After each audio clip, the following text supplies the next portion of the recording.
Hello students, this is Anju ma'am from Maharaja Agarsen School Hisar. Yesterday we completed our third chapter, that is the census and sample method. Today we discussed our next chapter, that is the organization of data. इसे कहते हैं आंकड़ों का व्यवस्थीकरण। क्या होता है आंकड़ों का व्यवस्थीकरण? देखिए बेटा, यहाँ आपको एक डेफिनेशन दिखाई दे रही है कि organisation of the data refers to the arrangement of figure in such a form then comparison of masses of similar data may be facilitated and further analysis may be possible.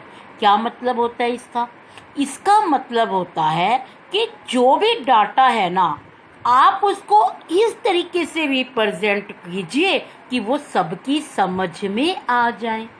जैसे for example, अब आपका result आता है तो हम आपको ना report card देते हैं, उसमें सिस्टमेटिकली ढंग से लिखा होता है कि इंग्लिश में मैक्सिमम मार्क्स 100, आपके कितने आए, जो हाईएस्ट हैं वो कितने हैं, ऐसी मैथ में, फिर एसएस में, फिर साइंस में, फिर टोटल, फिर आपकी परसेंटेज, फिर पास, फिर फर्स्ट वाले के कितने हैं। तो ये सब इस तरीके से प्रेजेंट किया जाता है बेटा, आपका रिजल्ट कोई भी पर्सन देख के तो उसकी समझ में आ जाए। तो ऑर्गेनाइजेशन का मतलब होता है कि कोई भी डाटा को इस तरीके से रिप्रेजेंट करना कि वो सबकी समझ में आ जाए। देखो, ये तो व्यवस्थीकरण था, ऑर्गेनाइजेशन।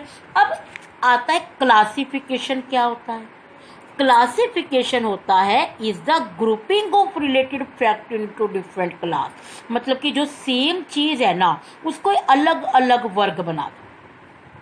सेम चीजों को ना इस तरीके से रिप्रेजेंट करो ताकि उसका रिजल्ट निकल सके। जैसे कि देखो बेटा, अब आपका रिजल्ट निकाला जाएगा, आर्ट्स का अलग, कॉमर्स का अलग, नॉन मेडिकल का अलग, मेडिकल का अलग। तो ये हमने क्लासिफिकेशन कर दिया ना, वर्गीकरण कर दिया उनकी कैरेक्टरिस्टिक्स के अकॉर्डिंग, उनकी विशेषता के अकॉर्डिंग। तो उसे हम क्या कहते हैं? क्लासिफिकेशन कहते हैं। आप बेटा इसमें केवल ये डेफिनेशन ही करेंगे, एनफ है।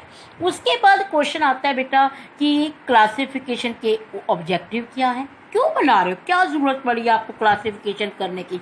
सबसे पहला पॉइंट है सिंप्लीफिकेशन, कि बेटा जब आप सारे डाटा को क्लासीफाई करोगे ना, तो आपके जो डाटा है बिल्कुल सिंपल हो जाएंगे और आप उसको सही से समझ सकते हैं।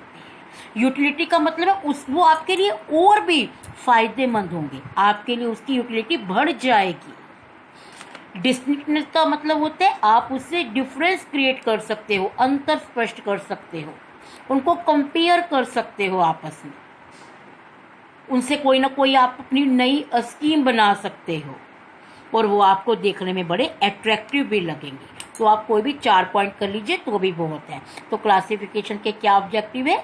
सिंपल दिखते हैं, उसके लिए आपकी यूटिलिटी इंक्रीज हो जाती है, वो आप उनमें अंतर देख सकते हैं, अलग अलग अंतर देख, उनमें आप कंपेयर कर सकते हैं और वो आपके लिए बहुत ही अट्रैक्टिव हो जाते हैं और वो आपको आपके लिए एक्यूरेट, मतलब आप उन पर विश्वास कर सकते हैं। अगर आपके वो डाटा क्लासीफाई होंगे तो आप उन पर विश्वास भी कर सकते हैं। फिर बेटा चलो, अब क्लासिफिकेशन तो आपने कर दिया, तो उसमें क्या क्या चीज़ें होनी चाहिए?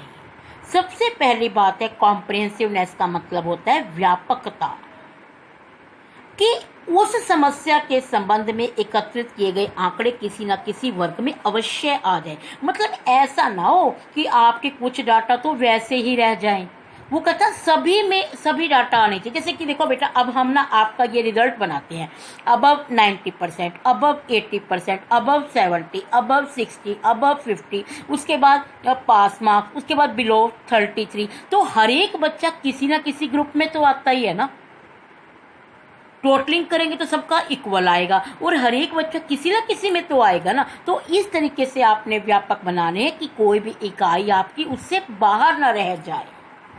क्लैरिटी का मतलब है कि वो देखो बेटा, जब वर्गीकरण करोगे तो इस तरीके से आपने क्लासिफिकेशन करना है कि वो बिल्कुल सिंपल हो, स्पष्ट हो, इजीली सबकी समझ में आ सके। होमोजेनिटी का मतलब होता है सेम गुण वाली बात इकाइयों को ना आप सेम गुण में रखेंगे। जैसे कि अब मैंने आपको आर्ट, साइंस, कॉमर्स का बताया, जैसे ऐसे इन्होंने लिखा हुआ है कि अगर कोई एजुकेटेड लोग है तो उसकी एजुकेटेड की अलग बनाओ, अनएजुकेटेड है तो अनएजुकेटेड की अलग बनाओ। ऐसे नहीं कि आप बेटा मिक्स कर दो कि आर्ट्स में कॉमर्स का, एजुकेटेड में अनएजुकेटेड का, गाँव में शहर का, शहर में गाँव का, नहीं। तो आपके पास केवल होमोजीनियस आपके पास क्लासिफिकेशन होना चाहिए। सूटेबिलिटी का मतलब है कि इस तरीके से आप क्लासिफिकेशन करो जो आपकी उद्देश्य के अनुकूल हो, जैसा कि आपको रिजल्ट चाहिए उसके अकॉर्डिंग ही आप उसका डिवीज़न कर दो ना, जैसा आपको चाहिए। अगर आप उसका डिवीज़न उसके अकॉर्डिंग करेंगे तो आपको कोई दिक्कत नहीं आएगी। तो आप ये 4 पॉइंट कर लीजिए। एक और कर सकते हैं, इलास्टिक। देखो इलास्टिक का मतलब होता है बेटा चेंज, कि देखो बेटा इस तरीके से आप मतलब इसका क्लासिफिकेशन करो कि ज़रूरत पड़े तो ना आप उसमें थोड़ा बहुत चेंज भी कर सको। ऐसे ना हो कि आप बिल्कुल चेंज ना कर सको, अगर ज़रूरत पड़े तो चेंज भी कर सको। तो ये तो आपके क्या थे, ऑब्जेक्टिव थे और कैरेक्टरिस्टिक्स थे। अब अगला क्वेश्चन आता है बेटा बेसिस। ये लॉन्ग क्वेश्चन है बेटा इस चैप्टर का कि क्लासिफिकेशन के बेसिस क्या है, वर्गीकरण का आधार क्या है। तो हमारे जो 4 बेसिस होते हैं, एक होता है जियोग्राफिकल, क्रोनोलॉजिकल, क्वालिटेटिव और क्वांटिटेटिव। सबसे पहले बात हम करते हैं जियोग्राफिकल। वैसे अगर मैं आपको बताऊं ना, बहुत इजी डेफिनेशन है ये, देखो अब समझना मेरी, मैं जो बोलूँगी। When data are classified according to the location. Geographical क्या होता है, भौगोलिक वातावरण, कि अगर आप आंकड़ों का वर्गीकरण ना स्थिति भौगोलिक भिन्नता के कारण कर रहे हैं तो उसे हम क्या कहते हैं, ज्योग्राफिकल।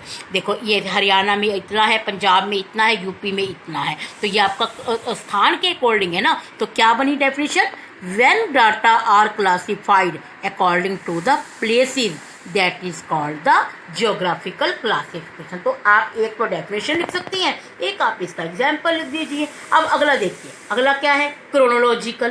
क्रोनोलॉजिकल क्या होता है, समानुसार। अब इसको भी अपने बनाएंगे बेटा कि when data are classified according to the time, आप समय के आधार पर क्लासिफाई, जैसे 1991 में, 1992 में, 1993 में, कुछ भी लिख सकते हैं कि जब आप आंकड़ों का वर्गीकरण समय के आधार पर करते हैं उसे हम समय अनुसार वर्गीकरण कहते हैं। अब थर्ड है बेटा आपका क्वालिटेटिव। क्वालिटेटिव होता है when data are classified according to the quality. अगर आप गुणों के आधार पर वर्गीकरण करते हैं उसे आप गुणात्मक वर्गीकरण कहते हैं। ये 2 तरह का होता है, एक होता है सिंपल और एक होता है मेनफोल्ड। सिंपल तो होता है बिल्कुल सिंपल कि आपने बस केवल एक कर दिया, जैसे ये क्या कहते हैं आपका हेल्दी अनहेल्दी, एजुकेटेड अनएजुकेटेड।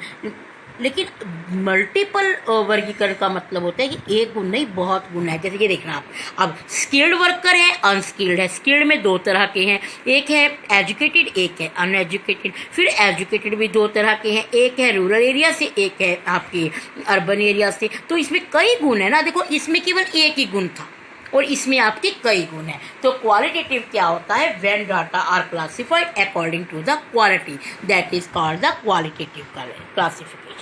अगला आता है क्वांटिटेटिव। क्वांटिटेटिव होता है कि जब आंकड़ों का वर्गीकरण संख्या के रूप से हो, कि when data are classified according to the numerical classification that is the quantitative. अब इसका एग्जांपल देखना, जैसे अब इसने कहा कि 0 से 1 लाख रुपए का लाभ कितनी फर्मों को हुआ, 5। अब 0 से 1 लाख, ये न्यूमेरिकल वर्ड बता दिया ना कि कितना लाभ हुआ। 1 लाख से 2 लाख कितना हुआ, इतनी फर्मों को। 2 लाख से 3 लाख, इतनी फर्मों को। तो जब डाटा का क्लासिफाइड नंबरों के अनुसार हो उसे हम क्या कहते हैं, मात्रात्मक। तो कितने हुए बेटा बेसिस, 4। पहला हमारा क्या हुआ, ज्योग्राफिकल। ज्योग्राफिकल भूगोल के आधार पर, क्रोनोलॉजिकल समय के आधार पर, क्वांटिटेटिव मात्रा के आधार पर और क्वालिटेटिव गुणों के आधार पर वर्गीकरण किया जाता है। उसे हम क्या कहते हैं, बेसिस ऑफ क्लासिफिकेशन। ये बेटा आपका लॉन्ग क्वेश्चन है। तो आज आप इतना काम करेंगे, कल हम आगे करेंगे।